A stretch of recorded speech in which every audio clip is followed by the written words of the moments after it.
Oh, it looks like we live. It looks like we live, man. It's the best day of the week, everybody. What's happening? What's happening?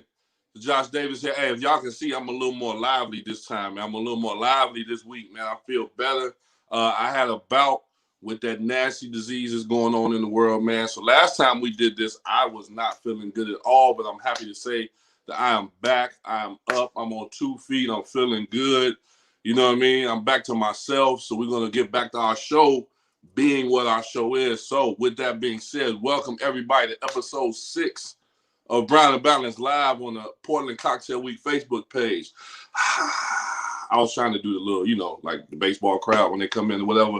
But today is a very special episode. Today is a very special day. It's my favorite day of the week. It's Brown and Balance Day. So that's my favorite day by far of the week. But in Black History news today is a very special day for 2 reasons for me. One, today is Jay-Z's birthday, everybody. If you know me, if you've known me any amount of time in your life, you already know Jay-Z's my favorite rapper. He's the greatest rapper alive. He's your favorite rapper's favorite rapper. He's an entrepreneur. He's a philanthropist. He's done a lot of things behind the scenes that, he's just been the epitome of what I feel Brown and Balance is. Just the greatest, man. He's done everything. He brought himself up from nothing and made himself into an icon, man. So happy birthday and salute to Hov. Also, in Black History news, y'all see I got my Black Panther hat on today. Never ever forget that today was the day that the Chicago police killed the Honorable Chairman Fred Hampton here in Chicago, 21 years old. They also killed Mark Kelly, the Black Panther leader here in Chicago, the same day that Jay-Z was born. So 51 years ago today, man, we lost an icon and we gained an icon all at the same time. So I definitely want to make sure and shout out Black Panthers are some of my heroes. I got Soul on Ice by Eldridge Cleave upstairs. I got many books on the Black Panthers upstairs in my library. I've studied them over the years. If you guys want more information on them, Google them, find out what they were really about. You know what I mean? And again, rest in peace to the Honorable Fred Hampton, the chairman, man, the board. We lost him today for absolutely no reason. But that's a whole nother story that we don't really need to get into on Brown and Balance. But with that, rest in peace to Big George Floyd. Rest in peace to Breonna Taylor. We got somebody that's coming in later that we can speak on that's on the ground in Louisville, been fighting, been pushing, been doing that thing down there. So, we're definitely going to get some more insight into that. Everyone else we've lost, throughout the year due to COVID, due to police brutality, man, rest in peace. We definitely don't want to forget any of you guys. So, with that being said, before I get to my first guest, I got to do it to y'all. Campari community is going to pop up on your screen. Y'all see it, right? Hey, actually, anybody who's on the mailing list that I tell y'all every week to join when we do this, y'all got a gift in the mail this week. I saw a few of my friends posted that they received a little gift in the mail. I received mine yesterday. Can't wait to jump in and get to my adult coloring book through Campari community. So please, guys, it happens. Follow them on Instagram. Go in their bio, hit the link, sign up on the mailing list. Got something to do to keep your brain active during these tough times that we're in right now, all right? So enough of me talking. We're going to get to our first guest. She is a returning guest. She is somebody I argue with about music all the time, but I'm learning about gardening. So to go into better cribs and gardening, we're bringing my good friend Keyatta straight from Atlanta on the scene. What's up, love? Hey, boo, what's up? Nothing. We not in the garden today. We in the crib, huh? Man, it's a rainy, wet day in Georgia, and I really have plans to show y'all how we're going to shut this thing down. But, hey, you got to pivot and keep it moving. But it gives me a chance to enjoy this delicious Appleton hot toddy. That's what I'm talking about. See, I'm not drinking yet. I was sick, so I'm not drinking yet. I got a big jug of water over here. I'm trying to stay hydrated, as our correspondent Paris would say, stay moist. You know what I'm saying? Please stay well, all that stuff. I do want to shout out Campari because I did receive my package as well. I've been getting plenty of wonderful presents, and I need for y'all to go ahead and log on so y'all can get gifts too. It's close to Christmas. I'm just saying, in case y'all pocket is a little tight, you might need to gift this to somebody, even though I wouldn't. But I'm just saying, I'm trying to help y'all out.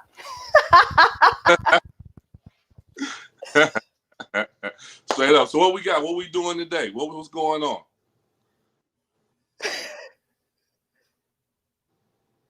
Uh-oh, can you hear me? People do, man. It happens. I've yeah. So today, it's December. We are rounding out essentially what I would have done was, tell y'all pretty much how we're shutting it down. But that's pretty much what we're going to talk about today. So I wanted to show you a couple of things. So we actually, our last weekend in the garden is going to be December the 12th. We are very excited. It's going to be our last volunteer day. It's pretty much the last day that everybody's going to dig out what's in their plots, to figure out what they're going to put into compost, to figure out what they want to overwinterize. And I'll explain overwinterizing later. But it's pretty much, we're going to, do that. But one of the first things we did, we took out the last of our harvest. So the last few things we have, I have some examples. We have some, bell peppers, parsley, a few tomatoes. There we go. Peppers, microgreens, all kinds of stuff. And believe it or not, some radishes. So we have some last minute stuff in there, even some beans that we wanted to clear out and, get the last.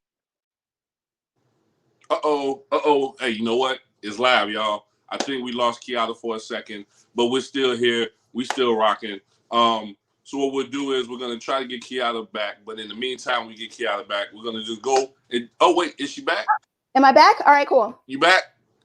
I think I'm back. You got the Teddy Riley phone? That's what we got going on? Hey, man, you know what? You just mad because, you know what? We're not going to do that because I know you can't stand the rain, but that's fine. It's fine. Okay, cool. Well, then we're back. See, it's live.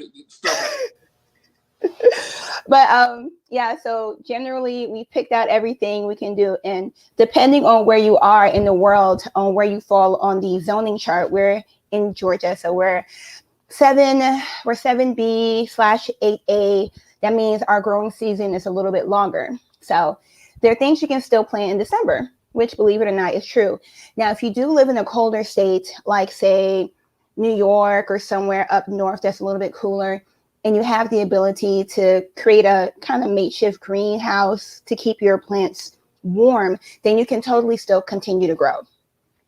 A couple of things you can still plant right now. You have to make sure that they're frost tolerant, meaning that they thrive in weather beneath 45 degrees. So a couple of things that are like that, your leafier greens like kale. Kale is very frost friendly. In fact, most kales actually grow better in cooler weather. So that's probably why you see a lot of it in stores and stuff now, because this is their time to thrive. Garlic is one, Swiss chard, lettuce, onions you can still do, turnips, and turnips are pretty fast growing, and so are radishes. So those are two fast growing things. I will say spinach is a slower one. Mm-hmm. It may seem like it's not happening, but they grow. They're just slow growers. You just have to be, more careful with stuff like that. You can even do carrots. I would do carrots in a bucket though. A deep bucket that would be more structurally sound, because sometimes if you put it in the soil might be too cold for them. But those are all things you can still totally do in December. And again, those are for warmer weather, or like lower here in Georgia, or Florida, parts of Cali, Texas. So you have to and you can still do those things outside. Overwinterizing. So overwintering is a technique on how you can cut down your plant that you want to save and keep it comfortable through the winter. The biggest and most popular thing that people tend to overwinterize is peppers. Peppers are perennials. And for those who don't know, perennials mean that they return. The roots are embedded into the soil and they have set up a growing structure within the soil, and they can come back every year. Annuals do not. Annuals give you one good year and then they're out. So a lot of herbs and even flowers are annuals, and they're good for the year. And, you can take them out and you can compost them and give them back to the earth, and then you can get some more for next year. Or you can invest a little bit more money and get perennials, and they can give you a couple of years. If you really take care of them, you can breed them to be more heirloom, and you can keep them coming on for years and years to come, which is really cool. So To overwinterize your peppers, you want to cut the plant all the way down. You have to be liberal cutting it down. Unfortunately, if we're in the garden, I could show you examples, but you have to take my words and use your imagination. So you're going to cut your plants all the way down. Once you get it cut all the way down to about a few inches, a short little stem, don't be fret, don't cry. Just understand that it's part of it being able to regrow again. Right. If you're going to keep it in the ground outside, go ahead and keep it in the ground, but you want to make sure that the space that you keep it in is compacted soil, is nicely mulched, and you fertilize that soil and keep it water, keep it comfortable. And you're going to have to check on it. If you're going to see some snowfall in colder places, something like that you might want to bring inside. And they tend to do well inside as long as there's some kind of light around it. If you want to get super, super intense, you can have your whole lighting system in the basement, a whole area, all that different stuff. If you have the expense and the space and the money to do it, but you can totally do it. If you choose to just take everything out of your land, you want to make sure the land is nice and aerated. You get everything out that you can, weed as much as you can, and you can lay cardboard on top of it and mulch on top of that to kind of keep the weed suppression down and keep the soil kind of moisturized, if that makes sense. Like keep it good, you don't want it fussing, you don't want to be over there walking over and all this other stuff. You want to keep your soil nice and cool and chill so it can produce for you next year when you come back. Sure. But I mean, those are the main things. But you know, all we do is get ready for the next year. As far as gardening and farming, every steps and all the steps you take, like with overwinterizing, getting your soil together, you know, keeping stuff in the ground to have the soil full of nutrients, all those things are to get you ready for next year, because it's always about the next growing season. Word. I don't think I do this. Like, how did you get into gardening? Like, I really don't know. Like, I've never, again, my mom did it. I was always trying to go the opposite way whenever she went out. Be out here all day. Like, how'd you get into actually gardening? I mean, it's been in my life inside and out for years. My grandparents, my mother's parents were farmers, and they had a huge farm. We're always out there running, and especially every time you're in the house sitting there like, oh, it's hot, there's nothing to do. I got something for you to do. It was always out there. And I've always tried to have a little something here, but about 2 or 3 years ago, my husband and I got involved in our neighborhood community garden. And it's like 2 blocks around the house. And we had a little plot, and we were planting and doing all this stuff, and we're watering, and just, it was a really great feeling. And then I had the opportunity to, you know, bring something like that to a bigger scale with a competition I did. And it was a really big deal. And that's how I formed A Sip of Paradise Garden, which is a bartender's community garden. It's a registered business. It's a 501c3. It's a legitimate business. And it's something that, you know, I love, and it's definitely kept me sane through this entire year. Sure. Yeah. It's this has been the year, like, you find out, like, you know, little things that keep you, you know, keep your brain working. Like, I went back to school, learned how to be an electrician, wiring stuff around my house. I'm an electrician. But, you know, I'm still here, so I'm all good. So I totally understand that. To kind of pivot a little bit, you are in Atlanta, and Atlanta has a really important thing that needs to happen next month. Yes. How's the climate down there? You know, I've been watching the news a little bit, and I see all the crazy stuff that's going on. It feels like Saturday Night Live every day. You know what I mean, on the news. Like, what's the climate like in the A? How y'all feeling? You know, how do y'all, you know, see things going? Okay, so I live in Atlanta. I don't live like outside of the perimeter, like in, you know, some of the more rural areas. I live in the city. So the hub right now, there's a lot of excitement. There's a lot of young excitement. Like, the young people are happy. They feel like we've done it. But what they need to understand, that this whole thing is not a sprint. This is a marathon, because the people who don't want us to be blue are being very active on that. They don't want us to be blue. And the measures that they're taking, the deceptiveness and all those things are becoming very more apparent. They're attacking government officials. They're attacking, you know, poll workers, all these things that are so unnecessary, especially at a time like this. And it's so petty and unnecessary, because at the end of the day, both parties want to make sure that everybody's good. At least that's what I hope. I have to hope that, so I don't feel like everyone's against me or it's a this. But the climate is a lot of excitement. It's a lot of anxiety. There's definitely a big push for people to go vote. for these, because again, we have to vote for these Senate seats and just solidify everything. They're still counting votes again here to make sure we're blue, but I think it's pretty obvious that Georgia is now blue. I mean, I don't see how it wasn't, but that's another story for another day. You know what I mean? It's a story for another day, and a really, really, really big bottle of Appleton or something, a really big bottle. Or this Campari water I'm drinking. It's Campari water. It's delicious. I mean, absolutely. Hey, well, look, today is Jay-Z Appreciation Day. Me and you argue about one particular song all the time. All the time. We don't agree, but I really hope we agree. Today is Jay-Z Appreciation Day. Oh, yes. What does Jay-Z mean to you, and what is your favorite Hov song or Hov lyric? Bruh, so Jay-Z to me can show you that the person that everybody bets against can come on top and put it on, like, period. He's married to the hottest chick on this planet, and you can fight me if you want to. I'm going to fight you on that just a little bit. Bruh, I'm just saying, like. I'm going to fight you. We always gonna fight though. You big little brother, it's cool. I always like to fight you. It's fine because it's okay.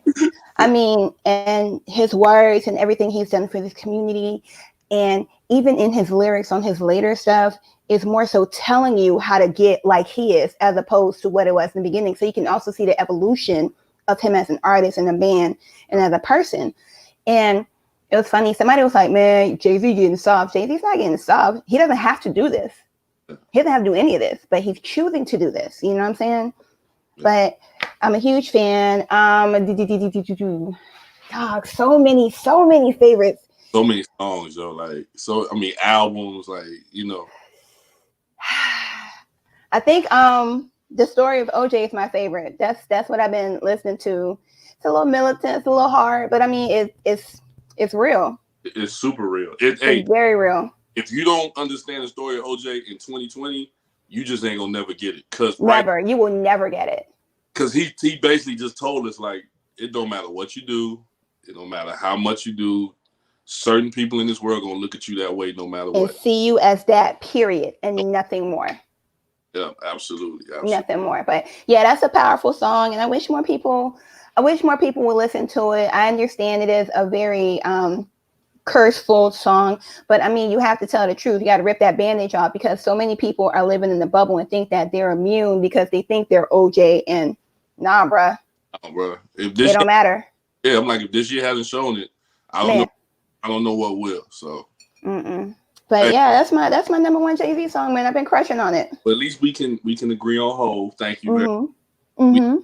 Our battle of New Edition and Boys to Men, but we'll do that another day. That's another private one. We have to do that with, we have to do that.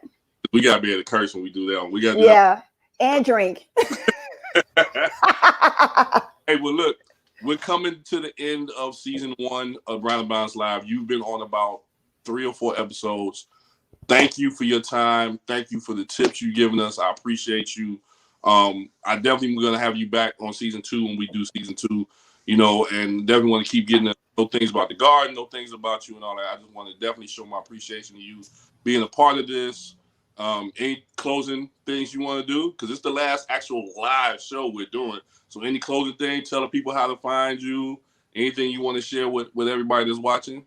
Absolutely. If people aren't following me right now, I have 2 IG pages. I have Pictures and Cocktails, which is my personal brand, myself, Keyatta Mincey-Parker. And I also have a Sip of Paradise Garden, which is the bartender's garden nonprofit that I started. I have other projects in the works that I will be sharing soon. Who knows? They'll probably be ready to go live when we do season 2. And I'm very grateful. But the main thing I want people to understand is that don't think you can't do something. Do not think you. I'm the type of person is that if you tell me, you know what, Keyatta, no, we're not doing that. I'll look at you and say, okay, and I will figure a way to do it anyway, because I'm a hard-headed person. So for all my hard-headed people, me too. Yes, all my hard-headed people, for every person that told me a bartender's garden is stupid, for everybody who's told me bartending isn't a real job, for everybody that's told me all these different things, please understand. We're not to be messed with. We understand we're holding this community together. We're holding our cities together. And everybody, as much as they think bartenders don't matter, we're people, we're your therapists, and we need our own therapy too. Hey. But yeah, don't let nobody tell you can't do nothing, man. Just do it and tell them to suck it. Word. There it is. Hey, that's why I love you. You keep it 100. That's why is what we is. Maybe, I got an idea for season 2, and it's gonna involve bringing your husband on because I love what he does. Please. He is an amazing artist. I love Black bartenders, and I feel like we need the push, which is why Brown and Balance was created. I feel like Black artists need that same kind of camaraderie and push that we do. So when as I'm working on season 2, we definitely got to talk. I definitely want to get him on to share his story or some of his art, man, because he got some really absolutely dope. I've known that man since we were 15. He has always been this, and he's only getting better. He is just, yeah. Yeah, we got to talk. Like I said, once I get some money, I'm going to order something, but, it's hard out here on the pimp. You know what I mean? I hear you. And please stay well. That really hurt my feelings that you were sick, but I'm glad you're better. Yeah, I'm good. You know what it is? I was in school, and I left school on a Thursday because I only go Monday through Thursday, and I left on a Thursday, and I just wasn't feeling good. So you know what I did? All the Black folks remedies. I'm gonna put some Vicks on my feet, on my orange juice, Robitussin, because Robitussin fix everything. That Tussin fix it. Tussin get everything. So I was like, man, I'm gonna go to Target, get all that stuff, wrap up in the crib, and I was down for about 3 days, and I was like, man, I ain't feeling no better. Went and took a test. It was negative, right? Came home, couldn't stop coughing, couldn't breathe, like, was scared to go to sleep. I ain't scared of nothing. Like, keep it 100. Like, don't nothing really scare me and shake me up, but, like, I did not want to go to sleep because I was having so much trouble breathing. Like, I thought I was dying in my sleep. Luckily, kids weren't here. My son was on campus with his little girlfriend. My little two were with their mom. I called her and said, yo, I'm not right. Don't bring them over here. I don't want to get them sick. And I was down. It was about 2.5 weeks, man. I was down bad. So, when we did the last Brown and Balance, I was sick. I got to gut through it and try to make it happen. And, still we got through it, but I was still really, really bad shape. But I've been up for about a week. I took another test last Saturday. It came back negative. So I'm good. Back in the gym, which we're going to get to our next segment. Back in the gym. Just trying to just be better, eat better, do better, be active, because I ain't trying to. Look, I've been through too much to let that COVID kill me. No, not you. Yeah, I can't go. But you better sing the right version of the song at my funeral. You know what? Don't do that. First of all, don't you even put your funeral out here like that. Number two, you will be getting the proper a cappella version of Boys to Men. Can You Stand the Rain? Don't play with me, sir. I realize you're recovering from being sick, but that still don't mean you can get a strongly worded text from me. I know I will. I offline after this, but I'm gonna send you a text about something too. So we got some stuff to work on, talk about. I ain't going nowhere. All for it. All here. I'm here for you, big bro. Well, thank you for Better Cribs and Gardens. I appreciate you again being such a major part of season 1. And we're going to get you back for season 2, and we're going to do some other things in the future, all right? Absolutely. Absolutely. All right, Mama. Peace. Thank you. Peace. Bye, y'all. All right, y'all. So that was Better Cribs and Gardens with Keyatta. You know what I mean? That's my homie, man. Me and Keyatta, when we met, from the moment we met, we've been back and forth like big brother, little sister, man. Love her to death. She does her thing. She's an amazing bartender down in Atlanta. She's part of that Atlanta Renaissance, man, with a couple other people that you guys have seen if you've been, pay attention to Distance Learning or Portland Cocktail Week's Facebook page, which we're at now. If not, definitely jump on the page, check out the old videos, jump on the page, go to YouTube and check out the Portland Cocktail Week videos. I can't believe I said her name wrong. Toki was on a couple of days ago with a really, really entertaining segment. We've had Tiffany Barrier. I interviewed Mike Jones, who is from Atlanta. He was on the last Round of Balance. So please, guys, go back, check out the old videos. It's a wealth of knowledge on them. It's a lot of really dope things on them. So with that being said, we're going to move to our next segment. Like I just mentioned, I'm back up, back on my feet. I got my vitamin game up, back in the gym. Myself and my brother Gene Samuel out in Las Vegas, who is definitely Brown and Balanced, man. Salute to him. We got a 25 push-up every day for the month of December. challenge going. Anybody that wants to get in, you can feel free to DM me and let's get it popping. But in that, we're going to go right to Christina and bring her in because she's the professional. See, I'm just doing hood workouts. We know how to do the real workouts. So we're going to go to our next segment, which is Work It, which is the third or fourth time we've had Christina on as well. And we're going to get some more tips and tricks and some things to stay healthy while we out here. So the floor is yours, love. Josh, why didn't you call me? I couldn't call nobody. I was there. Or message me or something. Yo, man, I'm sorry you were so sick. That really sucks. It was rough. Like, I don't get sick. You know what I mean? Yeah. So I was down real bad. So, I'm next time I will though. Yes, please. I'm here to help you. I am here. And that's what I'm talking about today. So today is 5 tips to build a more healthy lifestyle that costs like little to nothing. We're all on a budget.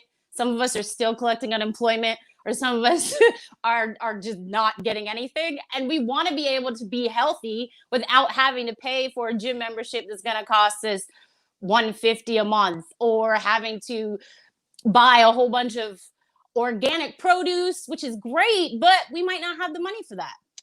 So I've got 5, and I'm glad you're drinking your water, you're hydrating, because that's one of the tips. So let's get to it.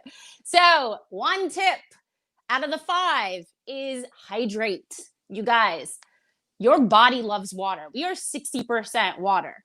And I realize a lot of us struggle drinking water, but here is a suggestion. We visualize everything. Get a water bottle. Have a water bottle with you. Fill it up in the morning when you first wake up, and you'll be able to keep track of how much water you're drinking. I sit it beside me when I'm like working on projects. It's here. It's bright pink. This one's like 25 ounces, I think. So I try to at least drink 2. And I saw your water bottle too. And I think that's great that you have that. This, if you don't have one, try and purchase one. This is the only money you're going to be having to use throughout my 5 tips. But hydrate. It's getting colder out, so a lot of us are veering more towards hot drinks when our body still needs to hydrate just as much as it does in the summer. So try to remember to drink water. All right. Number 2, get some sleep. I know a lot of us have a lot of anxiety going on right now, which is very normal. But we need sleep for our brain health, to be more cognitive. And a suggestion to get more sleep: lie down. Say you go to bed around 11. Lie down at 10 o'clock instead. Try to put the devices down. The blue light from our devices suppresses our melatonin. So it actually makes our body think it's still daytime. And if you actually pay attention to that, you'll notice, you'll be like, wow, why am I tossing and turning? And I just had to put my phone down maybe like 10 minutes ago, because your body still thinks it's daytime. So try to lay down.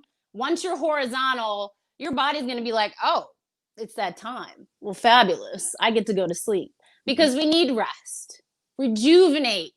That helps our immune system. So when we do get sick, like you were able to do, you're able to fight it off. Your body did a great job fighting it off. All right. So number 3, movement. Try to move around as much as you can during the day. I know a lot of us are teaching from home, are in classes, and we're not moving our bodies as much as possible.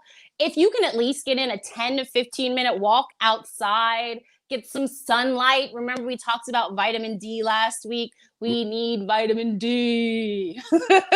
And we need fresh air. Fresh air is essential.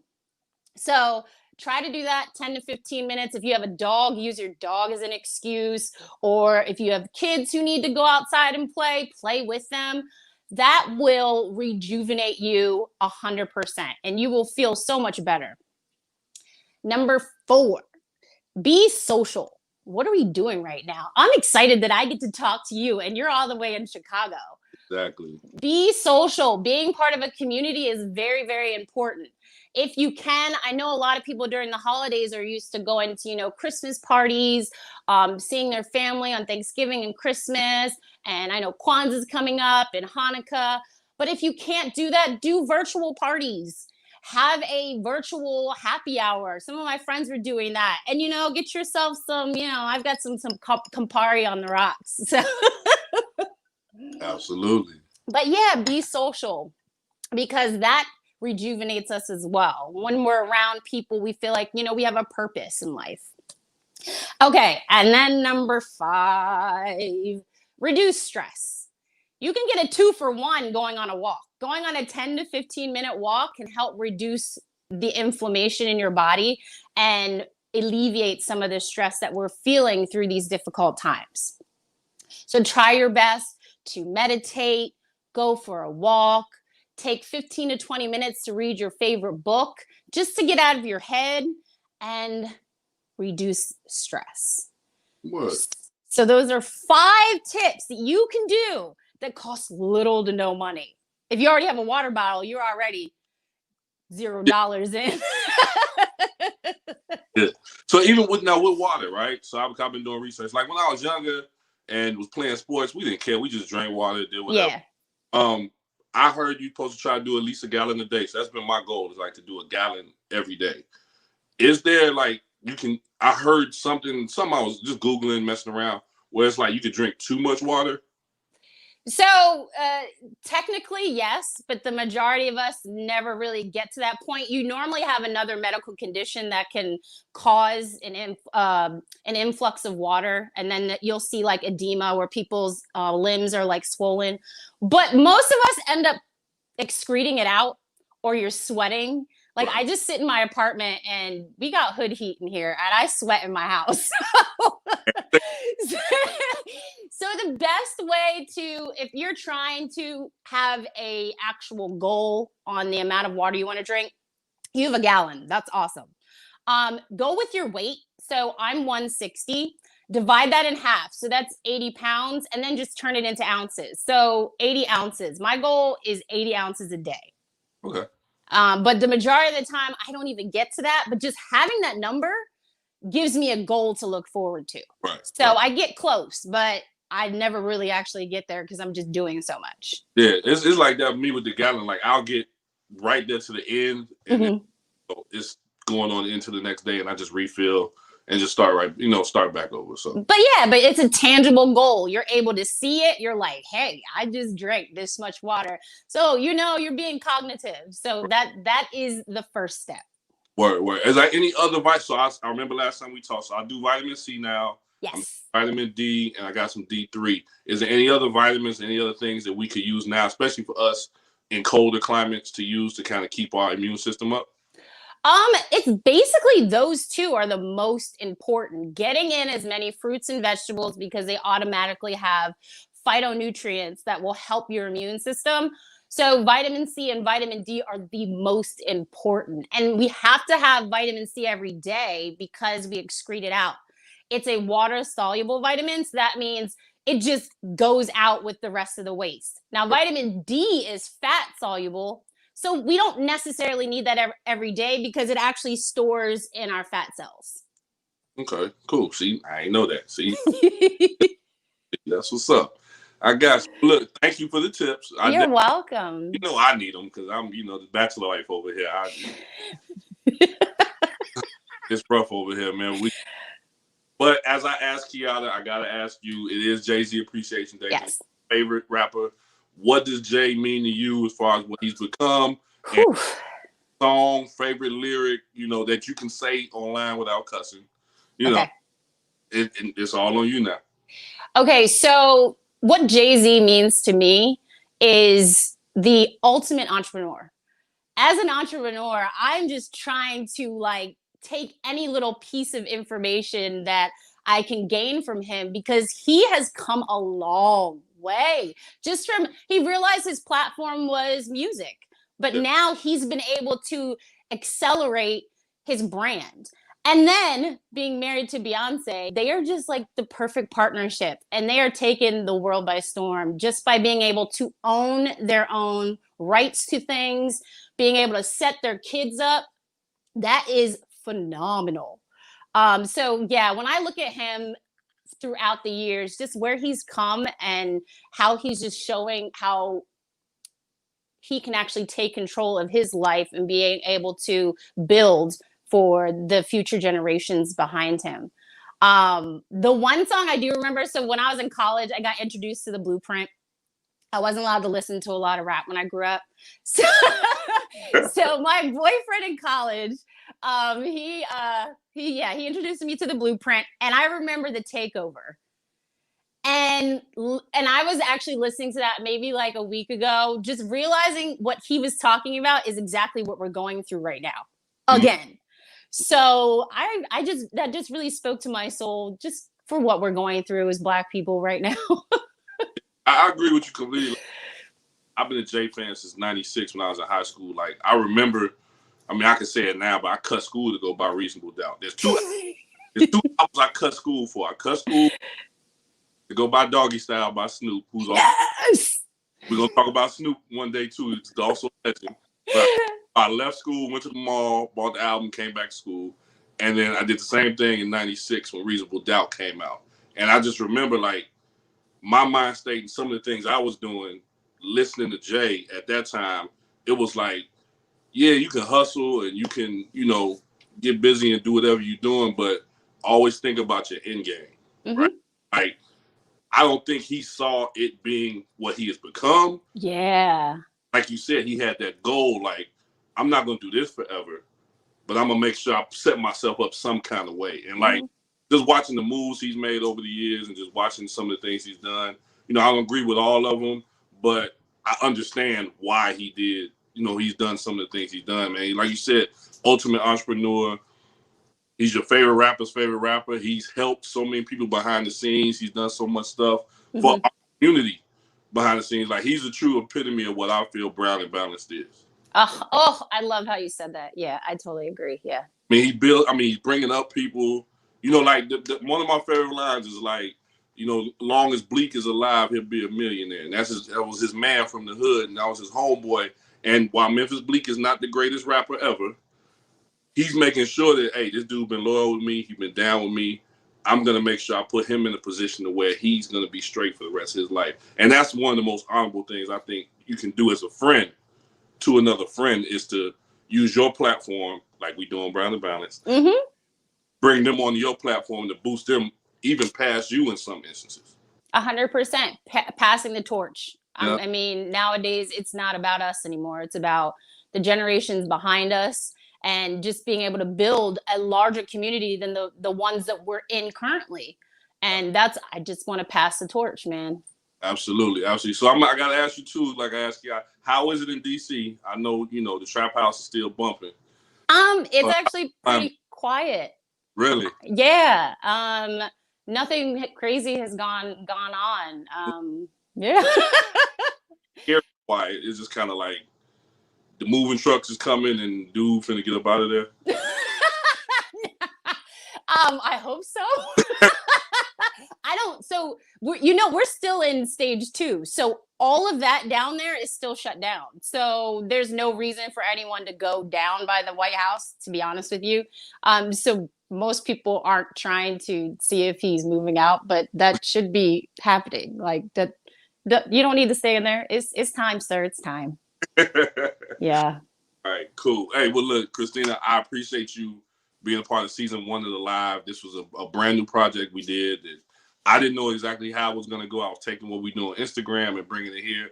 So I want to thank you for being a part of season 1. I want you to come back. Yes.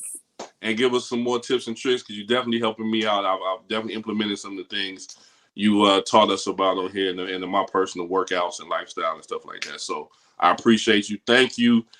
Anything you want to leave the people, you know, how to find you, thoughts? Oh, yes, definitely. I actually have 2 Instagram handles as well. So Chris D Ashe is my personal, but it's also a lifestyle Instagram. I put my workouts and healthy recipes on there. I actually created this shirt, Black Queen Nutrition Facts. Right. So you can actually purchase that on there. And It's a Healthy Haven is my other Instagram name. And that is a platform just basically focusing on nutrition and movement and being balanced, fully balanced. All right. I appreciate it. I saw the plank joint you did earlier today. I was like, So if it's one workout I hate, it's plank. So I'll put ups today, man. And I'm wow. You know what I mean? So I got you. But thank you. Thank you, my dear. We appreciate you. Definitely, I'll be in contact with you. We'll be talking some more. Maybe I have to have you on Instagram. I'll bring back the happy hours on Instagram. Yes, please. We can get a little looser. We can have a little, we can do it's you'll see when we do them. So I definitely want to have you on there. But thank you again. I appreciate Thank you. And y'all just keep going. I know everything might be tough, but just keep going. Listen, there you go. That's the best thing to do. Keep pushing. Well, thank you. I appreciate you. And then we're going to go ahead. We're going to move on. Going back in the green room and hang out. And we're going to move on to the next segment. So, yo, that was Christina. Super dope, man. Like, most people, most of the time, you meet a lot of nutrition people and health people. You be like, all right, dog, like, chill out. You know what I mean? She's not like that. Super approachable. Love her energy, love her style. So we'll definitely have Christina back. On Instagram, we're going to do it when we do season 2 of this. We'll have her back. We're going to have some fun. So with that being said, I didn't say it in between segments, but I'm going to say it now. Campari community, jump on IG and follow them and sign up for the mailing list. I'm very sure Brittany Leach put the mailing list in the comment section on every stream of this that's going on. Just click it. There it is. It takes 2 seconds, guys. And like I said, Keyatta got her gift. I got my gift. I saw a few other people get their gifts. You know what I mean? Something light that you didn't know you needed until you need it. You know what I mean? Like we're in a time now, and we're in a spot now. We're almost 10 months into the pandemic, guys. Like it'll be 10 months next month.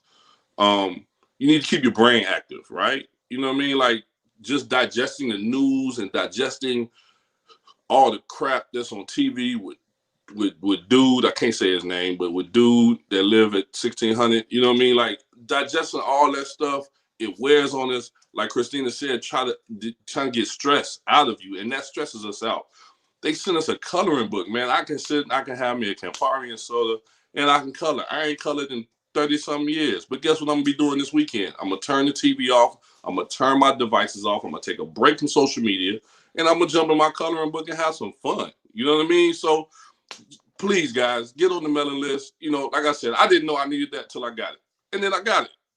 You know what I mean? So for me, let's do that. You know what I mean? For me, Campari community is an amazing, amazing source of just knowledge, of education, and like I said, of things you don't need until you get it. So that's my spiel for them. They ain't asking me to say that. That's just for me to them, for my appreciation. I've been partners with them since Juneteenth. If you don't know what Juneteenth is, like I said before, Google it, and then we'll talk about it after you Google it. But with that, we did a really big, dope event with them on Juneteenth. That was nuts, man. We brought a bunch of Black leaders together, and we brought one very special Black leader in who has been on the ground in Louisville, front line. I'm talking about legit front line, like getting gassed, fighting for rights, just doing it all. A person who I'm very proud to call my friend. We're going to bring in the artist formerly known as Prince, Felix Crittenden, real quick. You know? That's how you do it. That's how you do it. You know what I'm saying? That's what we do. So, one, respect to you, for all the work you've been doing. Thank you. Everything has kicked off, man. Like, you have literally been right there. You've been going to Facebook jail every other week. You've been... For months. Fighting for rights, fighting for people like us, you know what I mean? So for that, tip my hat, respect to you for that, you know what I mean? First, so what's been going on since Juneteenth? Me and you ain't really talked a whole lot. So what's been happening with Boss? What's been happening with you? How's Louisville? Like, it's all on you, man. Just let it all out. Okay, cool. Well, since Juneteenth, I really appreciate y'all having me involved in that. That was a beautiful celebration of Black liberation. And that's basically what I've been doing since Juneteenth, is fighting for Black liberation. And through Boss, we have been doing some eviction court sit-ins. So we're kind of been on the front line of the housing justice here in Louisville. It's a pandemic, and it's very shocking to find out that people are still being evicted in mass numbers. Like I said, it's a pandemic, so people cannot pay their bills. They're not going to work like normal. They're not living the lifestyles that they used to live. And I think that needs to be accounted for. Housing is a human right. And it's just really crazy that people are out here having to sacrifice one thing or another to make ends meet. So we've been basically sitting in on these eviction courts that every Monday through Thursday, 9 a.m. till noon. I don't have a life anymore.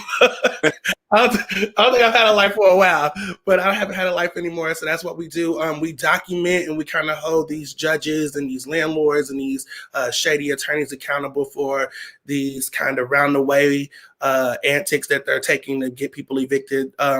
So people have been protected, for non-payment of rent, but these landlords and these attorneys are finding loopholes like, people's grass is too high, noise complaints that don't have to be verified by the police, your trash could be too close to the sidewalk. And it's just crazy that through this, like, most turbulent time in our history anyway, that people are having to deal with these kind of issues. So we've basically been doing all of that. We reach out to tenants and we, give them whatever resources we can provide for them at the time, whether that be, temporary housing until they find new housing. We clean for them. We help them box up their, living areas. We hold the landlords accountable. Like I said, that's some things that I can't really say on the live, but, I'm an action queen. Okay. So we'll find your behind. No, but recently we just Miss Mary, we met her in eviction court, and her granddaughter had a fear that they wouldn't have Thanksgiving dinner. So I rallied up the community and we provided them with a Thanksgiving dinner, and I'm really proud of that. So moving forward, I'm gonna try to. She's kind of disabled. She doesn't have all her mobility, so I'm gonna try to organize some community stuff to keep her house clean and upkept, and just stuff like that. So yeah, we just been out here trying to save everybody, really save Black people, but everybody really. We want to save the world. Absolutely. How's the climate down there? Because I know it's been crazy. Like, I know I talked to Lindsay a lot, and I know the work she's been doing. I know the work you've been doing. Like, this is a two-part question. One, how is the climate? Is it any less tense since the summer? So that's one. And how in the hell did y'all let Mitch get back in? I just want to know. Well, it's what I always tell my friends like you that don't live here, but Louisville is not Kentucky, okay? We are an island to ourselves. We get it. Lexington kind of get it. I don't really fool with them either, but, Louisville's our own little thing, so we just happen to be stuck in Kentucky, so I can't speak for my toothless cousins over there. No, but for real, like, I ask the same questions. I don't know why Mitch's track record is not speaking for itself, why people are not waking up and realizing it. But also I realized once we didn't get Cory Booker, Amy McGrath wasn't going to be enough to kind of overtake whatever his name is. I don't forget because he's irrelevant. Voldemort. But yeah, so yeah, the climate is sticky. It's tricky. I'm gonna be honest. I'm disappointed in my community a little bit. It's cold outside now. The seasons are changing, and so is the energy. You know what I mean? So is the activism. People are not as activated as they were in the summer when it felt good and it was cool to be outside. It was a trending topic, and you could post your little fist picture and get a bunch of likes. And now people are realizing that this is work that has to continue, and this is work that you have to make sacrifices for, and this is work, like I just told you, I don't have a life because I do so many things. When I get done with this, I gotta run right to another meeting and do another thing, you know what I mean? But like, that's what we need. We need people to still be angry. We need people to still be frustrated and fed up. We recently just lost a good friend of mine, a very visible protester on the front line, Travis. Shout out to him. Keep going. So I think that will be fuel to get people back out here and realize that this work does need to keep happening, that we aren't safe. You know what I mean? Like, regardless of how you feel in the confines of your four walls, when we get out in these streets, we are not safe.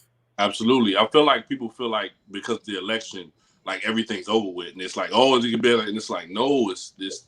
The work just has begun, like the election is great. We still got to fight. We just got to fight less against Biden than we would have Trump. But we still got to fight. You know what I mean? Like, that's not a realistic goal for me. Neither one of those options was the best option for me. So Absolutely. I feel the same exact way. Like, I'm like, it ain't over, guys. Like, some of the systemic things that are happening ain't gonna never stop happening. Like I said, I know we celebrating Hove today, but this is the same day that Chicago police assassinated Fred Hampton. Oh, I wanted to say, Tuesday, I don't know if you can see it. I got me a Fred Hampton tattoo. That's what I'm talking about. So I'm with it. He's one of my favorite historical figures. I love everything he represents. I love, just the Panthers themselves and that kind of Black liberation and that kind of Black rebellion. I'm all about that shit. So stuff. Excuse me. All good. I knew it was coming, bro. I was like, if anybody gonna cuss a little slip, it's gonna be you.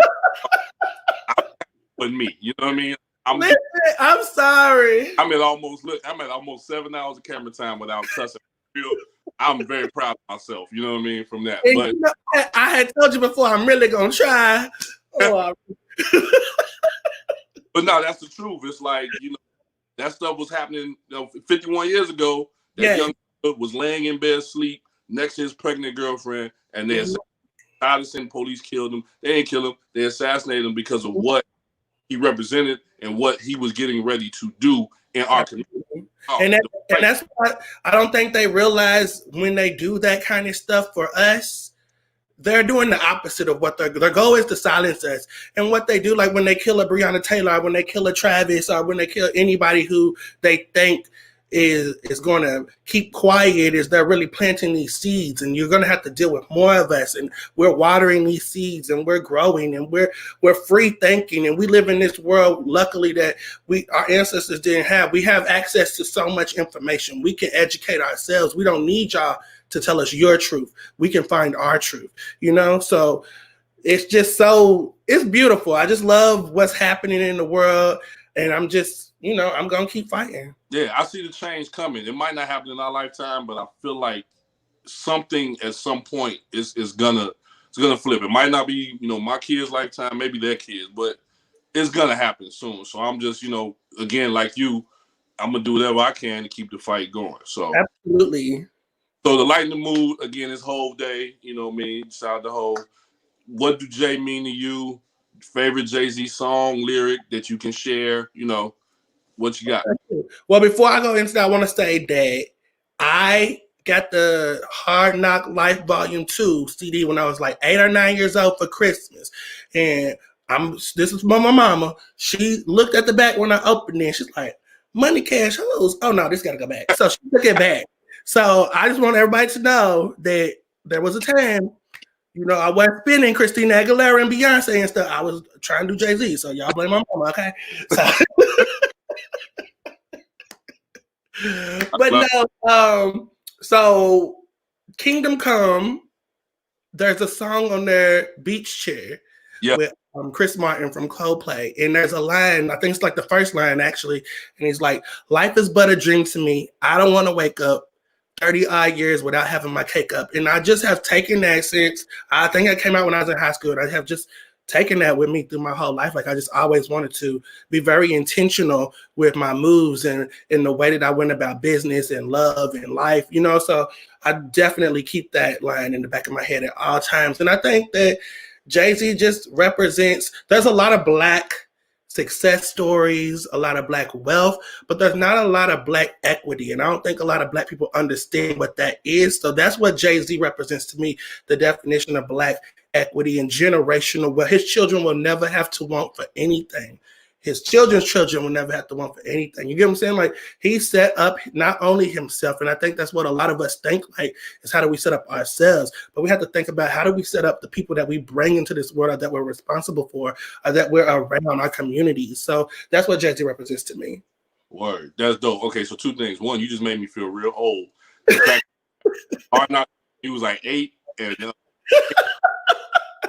first of all, Hard Knock Life came out, sir. I was in the club. when In the Club came on and Eagle first, I was actually in the actual club. So you just made me feel real old. So thank you. No, you seasoned. Hey, cognac don't get good until it's 50. I still got some time. There you go. So, man, that just made me feel. I'm sitting here like, wait, you was 8. You was 8, like or 9. huh? Or 9. Give me my year. It don't matter, bro. I was outside for real when that was out, so that just made me feel roll. But thank you for that. What you got coming up soon with Boss? What's going on with Boss? Actually, if anybody that doesn't know what Boss is, if you don't mind telling them, and then what you got coming up soon, as we're coming out of this crazy pandemic. Absolutely. So Boss is Blacks Organizing Strategic Success, and it is a creative cooperative I started about 2 years ago. Since the kind of uprising, we've been really pushing our Blacktivist brand, which is our more radical, more political, community service version of ourselves. And up next, we're just going to keep pushing the housing justice, cancel the rent campaign is coming up. We just really think that, people, like you said, it's almost 10 months in, and there's some people who have not been paid. There's people that don't know how to figure these things out. So it's just crazy that they're still required to pay rent. So that's really what I'm going to be on the ground, really pushing and trying to get resources for these tenants, trying to build some tenants' rights here in Louisville with BLM, of course, and Root Cause Research Center. Shout out to them. They really keep me online and on my purpose. What else we got going? I want to do some. Let me think of something. So I'll be popping up monthly, like fresh fixes, like I did for Juneteenth. Gonna be highlighting Black artists and Black activists here in Louisville and paying them, and that's something I'm really big on, is making sure that I pay all my Black creatives. What else? I'm launching Jefe as well, which is Boston Spanish. So that's really big. I want to reach out to our Latinx community, our brothers and sisters, Black and Brown. We all in this together. And I think that if we realized that and we teamed up together, they wouldn't be able to hold us down. So that's what I got coming up. I'm really excited. How can we, like anybody like myself, I'm not in Louisville, of course, like, for the people listening, if we wanted to support you, help you, like, how can we help out what you got going on? Okay, cool. Yeah, so you can follow me at Fifi Fresh with PHs, PHEPHEPHRESH, and Blacktivist on Instagram, and then bossworld.net. We also have a silent auction going on right now. I'll probably have that up on the website in a week or two. So you guys can support me in those ways, because I really do need these funds to, like I said, house these tenants and provide these resources for these people who are being displaced during the pandemic. Absolutely, man. Hey, well, look, we're gonna talk offline. Definitely, I'll definitely want to, help out any way I can. So, let's connect. I know we've been missing each other because you've been busy. I've been running around. So, but I love that though. That's the best way to miss each other, because we out here working. I really, I tell you every time I see you, you're one of my biggest influences. Like ever since I met you, you just always show me love, always uplifted me. So I really appreciate you all the time. You always just get me together, and I really love that. I appreciate. Hey, we gotta look out for each other, man. Ain't nobody else gonna do it. You know what I mean? Like, no matter how, the world goes, we got each other. Like, and I think if we go back to them days when the Fred Hamptons and the Panthers and all them was out, get back to that unity, things will start to turn the corner. So, yes, love thy neighbor. Absolutely, man. So look, I appreciate you coming on. We definitely gonna have you back for season 2. We got to get you on. Like people were saying they was on 3-4 times. I got you. Look, this was an experimental thing. Didn't know exactly how I was gonna freestyle a few episodes. now that we got the blueprint down, like, we gonna build, and we definitely I gotta expand it and show some more love to all you Black bartenders that's out here. So I got you. Yeah. Oh, I didn't even say that. I just launched my own to-go cocktail. So people who are in Louisville, you can pick that up all month long at Logan Street Market, the Breeze Wine Shop. It's $14. You get 2 cocktails. You cannot go wrong. Come on. Hey, y'all shipping? Y'all shipping? I'll send you 14 real quick. I will ship you. I'll ship you her cakes. It's good. I appreciate you. I know you said you had to run to another meeting. We got to get to our featured bartender. I'm gonna stick around for the end, but I'm running after that. But I got you at the end. Go back in the green room, hang out with everybody. Yeah. Thank you for your time. Real. All right, so that was Felix. I knew Felix's Prince, so I'm getting used to calling him Felix, man. But hey, dope, amazing soul, full of energy. Always 100 every time that since we've met. Just a dope person. You know what I mean? Just a super dope person to get to know and be around. Definitely follow and get involved as you can. I know I definitely will be. So that being said, we're going to get to our featured bartender, which I'm very happy and proud. This brother, I didn't know very well when we first met. I actually didn't know him at all. I heard his name out bubbling in the streets because, you know, black bartenders, we all kind of know of each other until we meet each other, right? So I kind of heard his name, didn't know him, and he did something for me that was super amazing. So I'm definitely going to give him his flowers during the interview. I'm going to save that part for interview, but I got to give him his flowers. He did something in not knowing me at all. He did something very amazing, something that has jump-started a lot of things for me. So without further ado, as featured on Thirsty, y'all definitely jump on, follow Thirsty. I know Tara's in the comments doing her thing. Definitely follow Thirsty, get involved. All our featured bartenders have been featured on Thirsty, man. It's a super dope resource for anything spirit related, hospitality related. Follow, please. You know, that's my homegirl, love her to death. You know, biggest supporter. You know, anything she ever needs, I'll definitely be there for her. So please, for me, guys, follow Thirsty. But without further ado, we're gonna bring my brother Omar YeeFoon in real quick. Y'all already see he lit already. Yo, come off mute, big dog.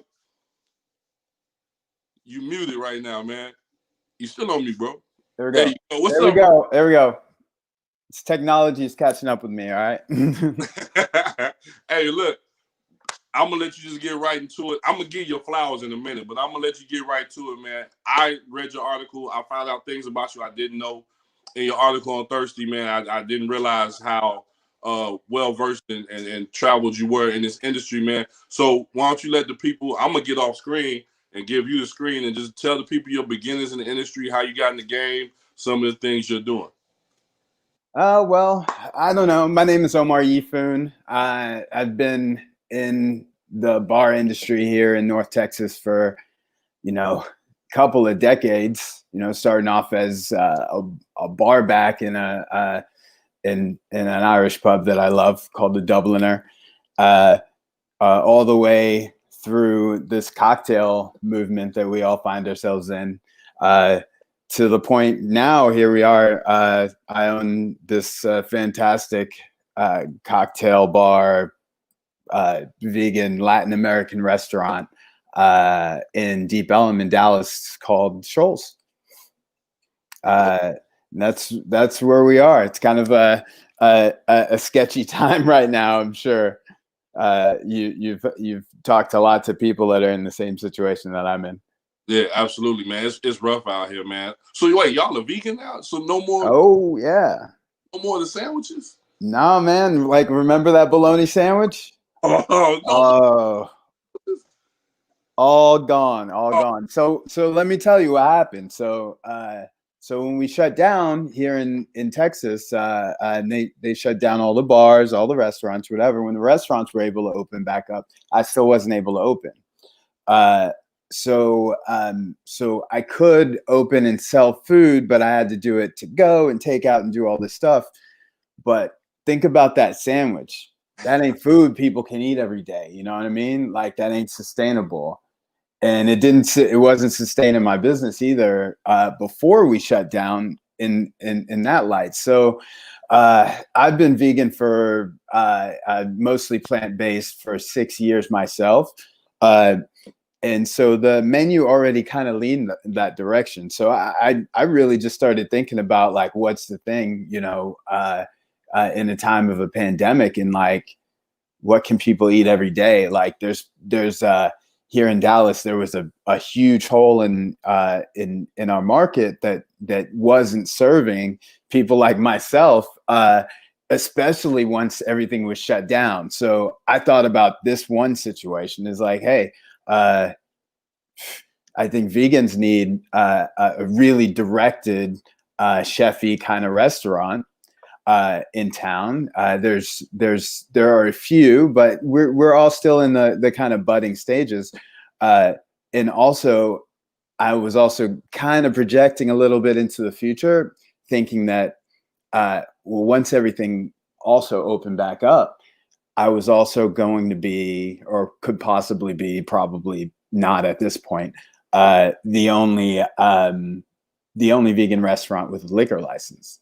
So So what happened? Awesome. The awesome thing that ended up happening is that here you got the Dallas Observer is our weekly, the weekly rag that that comes out in every major city or whatever. They put out their best of like the day we were opening up, and we started getting attention, and it was enough to keep the doors open. But then once we actually opened the dining room, the day before we opened the dining room, their best of came out, and we got named best vegetarian vegan restaurant in Dallas, and also best cocktail bar in Dallas. And I don't know who anywhere in the United States has done that. Like, I don't mean to put a feather in my cap, but that was pretty fantastic. Look, one thing that I love about us black folks, we humble. Man, take your flowers, dude. That's amazing. For real. I appreciate it. Especially from someone who's actually been in my joint. Yeah. You guys you did the Brown and Balance event. Yeah. That was like before we actually opened for the public in 2017. Yeah, see, now you jumped ahead. I was going to give you flowers on that song. Matter of fact, I got to break my water one time and get a little bit of Campari in, man, because I got to cheers to you, man. For anybody that doesn't know, the very first Brown and Balance event was during Barnes & 2 Dallas on July 31st, 2017. That was one of the worst months of my life, right? Like, we were working on Brown and Balance. I had lost my best friend. Found him in his apartment. He passed away on July 3rd. My dad had been still in the hospital. He had been sick for some months. He's still in nursing care now. That was like literally the worst month of my life, right? So still trying to plan Brown and Balance. Me and you didn't really know each other. Talking to the team, we're like, yo, we're going to be in Dallas. Where can we do it at? I'm like, man, I don't know no black-owned spots in Dallas. Like, I'm calling my homies. So somebody said, no, actually not somebody, it was Brittany. She said, ooh, Omar, he got shows. I was like, all right, well, let's hook it up. I think I text you. Didn't know you. You ain't know me. I text you like, bro, we just trying to do this, man. I want to support your spot just because you black, man. So, we can develop a friendship after that. But the fact that you a brother like me that's out here trying to make it, I definitely want to support your place. And again, you weren't even really open to the public like that. And you said, no problem. Come on. Yeah. Did it, had me and Micah, my brother Micah Anderson, who I had just met like a month before that, so I didn't know him that well.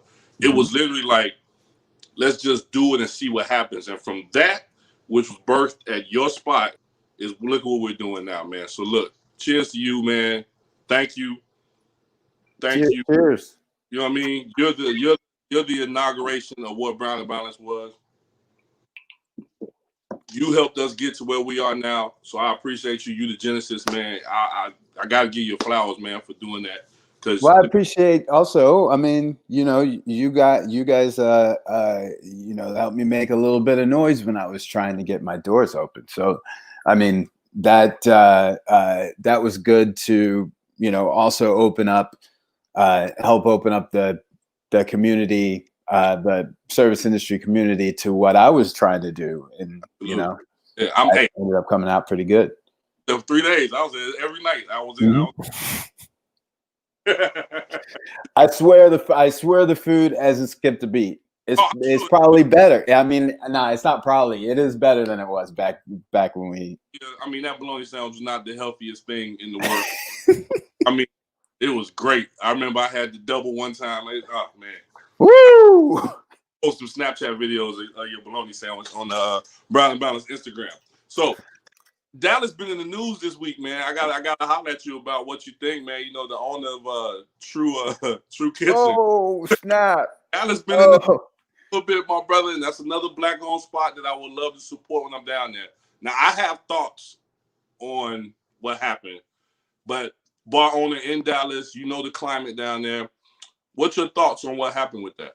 Oh man, I gotta be on. I got like props to my brother for opening up in Dallas and doing something that's like specifically like this is for our people and this, that, and the other. But I I think sometimes you get caught up in a little self-righteousness, and when you're not like us, like when you didn't come from the industry and you don't know, like, I mean, first off, I'll take it back and just like go think about it from my state of mind, like looking at the group where he had like a good distance, but a full house of people, just like he said, 75% female.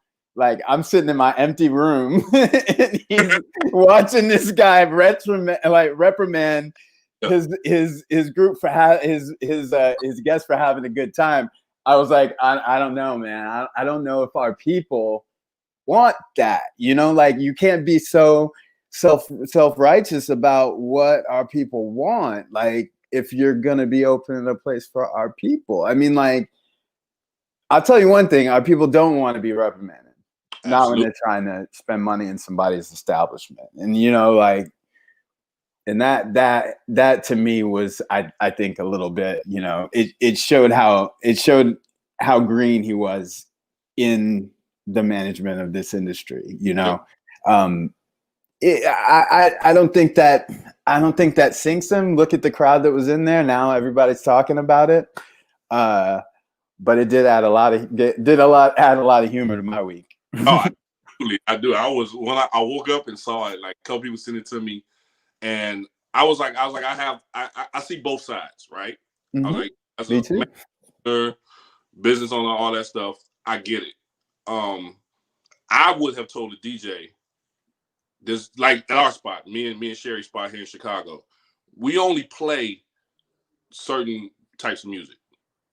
We don't play because our spot isn't a party spot. It's a small, you know, if anybody's ever been to 16th Street Bar, it's a real small, it's a storefront. We only get about 65 people in there. We really don't have space for people to dance. Mm-hmm. So we really don't play a lot of dance music. You know what I'm saying? But I've been to brunch spots where it's a party. So you have to differentiate what kind of spot you want your spot to be. It's either going to be a chill, sit down, brunch. You can hear some dope, you know, some music, or you're going to turn up. You know what I mean? Because if my DJ is playing, you know, Megan, I know what's going to happen. The ladies are going to feel it. Like, yeah, that puts you in a club mentality. You know what I mean? Not to say that, you know, we just hear the music and then we got to dance, you know, because that's... that's another conversation. Hey, you know what I'm saying? So it's like, you know, I hate that narrative that was getting painted on the internet this week where it was like, well, black people here, you know, they're going to... No. No, that's anybody, though. Yeah, you know, like you have a mixed crowd, and the song comes on to move your ad in the circle. Some lady's gonna get up and move the ad in the circle. You know, it's gonna happen. So I mean, like literally, it was like a few missteps where, you know, he could have been like, man, that's the reaction that I got from that. Let me tell the DJ, yo, you might want to like bring it down. Let's not shake booties so much because like I don't want my glass breaking. You know, make them have a good time, but don't break my furniture. You know, because you have control of that. And exactly. You know, like from my standpoint, you know, I'm like, you know, I'm gonna roll. Like I'll think about like this is not my kind of establishment.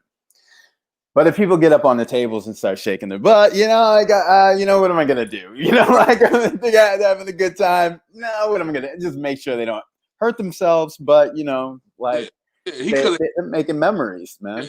And I can't understand. Like, I totally understood his point of it as well. I just was like, I wouldn't have, especially in this age of now, everybody's going to pull their phone out and record you. The way he approached them, I wouldn't have done it. You know what I mean? Like, just because, again, we've been in this industry for so long. You got a couple decades. I got 15 years in. We know how to talk to people. I started off as security. I just would have went to my security guard and said, hey, man, wrap them up, tell them it's time to go. Because I heard he spoke to him like 2-3 times beforehand. They kept partying, standing on his couch or whatever. And I'm like, all right, yo, tell security, hey, wrap them up, give them their check. They got to pay. They got to dip. I'm not going to stand in front of the class and reprimand my entire restaurant. You know what I'm saying?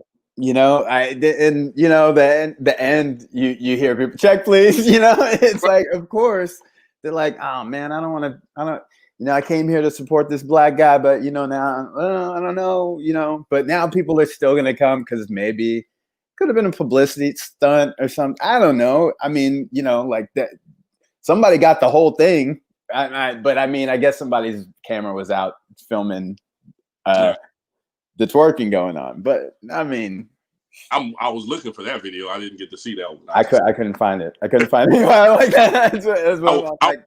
Video. I couldn't get it. I wanted to judge. I wanted to judge their guests and see, because I wanted to be like, girl, come over the shows. Come over the shows and say, move it around. Come on. Right. Speaking of that, so like he was damn near full. Yeah. What stage are you guys in down there in Dallas? Y'all are like stage 3, 4? Well, today we just went back and rolled back our advancements. So now bars have to close altogether. Restaurants go back from 75% to 50%. Okay. I mean, we're hot down here though. It's pretty hot going on. So I've had my battles back and forth of opening and not opening, what's safe and what is safe. And here we are in the moment again, where it's like I feel like it's not even safe. Yeah. But at the same time, what are you going to do? Because like business has got to run, Yeah. You can't like, I mean, we started off jerking people around so much that at the end game, how are you even going to have employees if you like the industry is suffering, I'm telling you. So, like coming out of this, like, I mean, eventually we got to come out of it, right? So like, where do you see the industry going, moving forward? I mean, I think it's me being in Texas, we economically don't usually get too much of a hit here and there whenever things get rough, and it's getting rough, and you can judge a lot by like the oil industry and energy and stuff like that, and that's a lot of that coming out of here. And it's going to be a rough year next year, So I don't know, man. I got like I'm saying, we got to keep thinking on our feet and changing every 5 seconds. That's what I had to do with shows. That's why we went completely vegan, service another clientele, and I think everybody's got to stay on their feet and think about the fact that it ain't going back to the way it was before. Like it's never going to go back to the way it was before. Now, I mean, it's not because, we're going to have to wear masks forever and this, that, and the other and not being able to hug people. Cause I do believe that all that's coming back sooner than later. But people are going to be locked up for over a year. Yeah. Like people have mental problems now. Like they literally have mental problems. And I mean, I know that I'm not the same guy up here than when this stuff started. And I've had, I've had a lot of good things on my side. So, like I think the people who haven't been as fortunate as I've been, which is very, but and they must be losing their minds, and I just think everybody needs to check on their friends. Absolutely, because you have no idea what's going on, because everybody's going through different stuff, Oh yeah, trust me, dude. Like I'm looking at my phone since I told everybody I was sick. Like my phone went like, "Why you didn't tell me?" Why? I'm like, I just, what I mean. So it's like on the strong friends, the people are out there that's really that talk, that are active and all that. Check on them, because I'm like you said, I'm not the same guy at all. Mm-hmm. Well, I'm glad to see that you're doing okay, and to hear that you're feeling better and all that. Because, whoa, man, like this is a big one. This is a big one right now. Like I thought it was over, man. Like I really was like, oh shit, this is it. You know what I mean? Like Because and I mean, I went to the hospital one day and they was like, your symptoms ain't bad enough. Come back when you're like, when you feel like you about to die immediately, then you come back. And you're like, it's worse. Can't breathe, y'all already. Like, what do you mean come back? Like, I don't want to leave. I'm gonna just sit outside till I don't feel bad. And so, yeah, it's rough, man. I feel like we'll all be. I feel like some of us will come out of this, better, and then some of us will come out of this a little more well-rounded. I think that's what my thing. Yeah, it's giving me time to think, time to evaluate relationships. There's a lot of people I don't want to never talk to. Like, when this is over with, you can still stay away from me. We can still stay. You know what I mean? Like, it's gives really, you time to pick teams. Yeah, it's get to that point where it's like, get close to the ones you love, and forget everybody else. You know what I mean? For real. So, with that, we'll get out of here in a minute. Because I want everybody to read your article to learn more about you. Jay-Z moment, because it's Hove Day. Oh. But what does Jay and what he's accomplished mean to you? Favorite Hove song or lyric? I mean, we played the whole 444 album during Brown and Balance at your spot. We did. I'll tell you, Hard Knock Life was like when I like it hit my radar, Jay-Z. But I gotta say, like the moment in what embodies what Jay-Z means to me is Dirt Off Your Shoulder. Cause like that it just embodies that Obama moment to me. It all just like rode hand in hand with that moment. And as the most popular like Black mogul, the Black entrepreneur that we know, it just says, he tells our community that you can have that.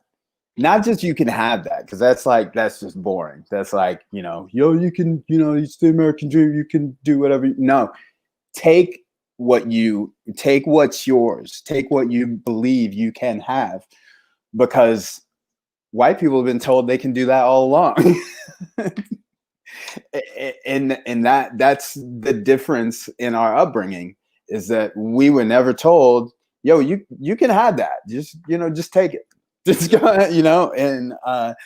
and through thick and thin, whatever people say they think they have on you, brush that dirt off your shoulder. And that's the way that's the way I feel about that. But me also being a resident of Texas, I keep seeing a little Beyonce shade. Now, what's going on with that? Hey, man, I'm just not a fan, bro. I just ain't never been. But hey, to bring it back to Texas, today also in Black history, unfortunately, we lost Pimp C on December 4th too. So to bring it back to Texas, shout out and rest in peace to the legendary Pimp C of the legendary UGK. So, I bring it back. I ain't never been a Beyonce fan, dog. No, babe. I trust. I believe you. We just got to look at we got to look after our bae. Yeah. Hey, I just like when I was younger, it's about Kelly. Kelly was the one to me, man. Word. The one, like that was, let me run into her one day in the streets. You know what I'm saying? Like that was. I always prefer 3/1. Actually, because you still get all three together, and you're just like, yo, that still could be a thing. That could still be a thing. What's going on? My man, hey, look, Omar, man, I appreciate you spending some time with us today, man. Before we get out of here, you want to tell people how to find you, how to follow you on social media, any shows, handles, anything like that you got, man, so people can get in tune with you. All right. Check me out. I'm at Omar YeeFoon. That's OmarYeeFoon on Instagram. Also, it would be at Shoals Deep Ellum. If you want to go and check out the bar and check out what we're doing and keep up to date on the ins and outs. I'm not the biggest social media guy. I'm not on it all the time. I try to stay off of it as much as possible. But that's where I'm at. That's what I got going on. Word. Hey, man, look, again, like I told you before. I'm my man Tyson. Yeah, they out here, man. Cheers to you again. Brown and Balance wouldn't be what it is without you, because again. Oh, hey, check out one more thing. Go ahead. Hold up. I'm about to be a dab, man. Hey! man. Congrats, bro. Hey, cheers, my man. Man, hey, we get all type of exclusive balance, man. I had to give it to you because I was on air here. Man, hey, I'm very happy for you. Do you know what you having yet? Oh, it's a boy. My dog, that's what I'm talking about. It's a boy, baby. Bro, I'm about to send you so many tips and tricks. Oh, you know, I need them. I'm gonna be 40. I'm gonna be a 44-year-old first-time dad. Hey, man, a beautiful. Hey, let me tell you something. The one thing I can tell you, though, I got 2 boys and a girl, and my oldest, like I said, 18, freshman in college. The only thing that I tell any brother that's having a son, make him better than you. Make him instill everything you know that you've learned in it. So I'm 41, you're 44, so we've had life experience. That's gonna be hard to get him to beat me. I mean, hey man, my son, when we had his graduation party, I said, man, you're all the best parts of me without the bad parts of me. So I feel like I did my job as a father. You know what I'm saying? Yeah. That's the only advice I give all my brothers, man. Make him the best version of you. You know what I'm saying? Well, I appreciate that because I mean, you know, I'm scared as hell. It's rough, man. Thank God ain't a little girl, Mike. My daughter, like, she on TikTok and she getting her nails done and wanting to wear makeup, and I'm over here stressed out, bro, because I'm like, that's my little baby. She ain't supposed to like all that stuff. Like, some little boy was walking her down the street. I ran out the house. Hey. What are you doing, son? Who are you? You know what I mean? So, hey, it's rough, man. But, hey, congrats, dog. That's really dope, man. I'm really proud. I'm happy for you. You know what I mean? It's a beautiful thing to be a father, man, for real. So, thank you very much. And all that insight, I'm going to take it all to heart. Send everything that you got to help me out. Now everything's blown out because I think I just told the internet. I told the internet I'm having a kid. Internet, man, yeah, your phone about to go up after this, man. It's a beautiful. I'm really happy for you, for real, man. Cheers to you and the missus on the little one, man. Thank you very much. All right, bro. We're gonna get out of here, man. So y'all, look, that was it, man. That was our featured bartender. That was our brother Omar. This was the last live show of season 1 of Brown and Balance Live, man. I can't believe, we got these 6 episodes out. It's been a wealth of knowledge. Y'all make sure y'all tune in on December 18th. We're going to do the reunion show. I got some surprises and some things going to be happening on the reunion show. We're going to have some fun, and we're going to kick it, and we're going to do all that. I'm about to listen to Hov the rest of the day. Before we get out of here, do y'all got anything y'all want to leave with the people? I can't believe you don't like Beyonce. I've been over here. I ain't never been a fan. What? Not nothing? Can't really dance. Not nothing? Kelly, I still love you. I'm going to deal with that. Yeah. I got therapy tomorrow. I'll unpack it tomorrow. I was never a fan, like not like my sisters. They have pride. I can't, man. My little Hov though. Hov.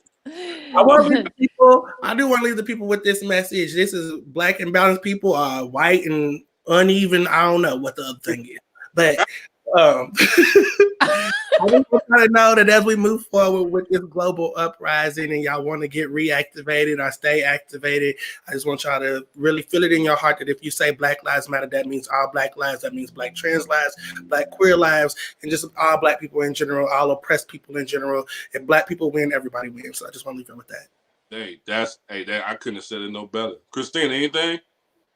Just keep going. I wear this necklace like every day, just regardless of the bad days you have, the good days you have, the people who you connect with. Keep going. It is always success breeds success. No matter how it looks. Word. Hey, are your shirts available for purchase or that's they are? I need me one. Website is it it's on my Instagram. The link is right on my Instagram, and you can definitely get Black Queens, honey. Yeah.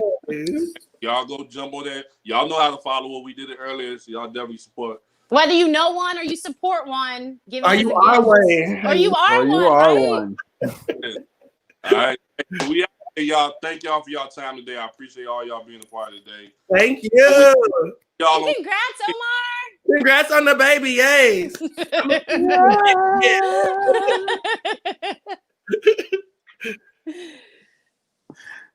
I was waiting on the live.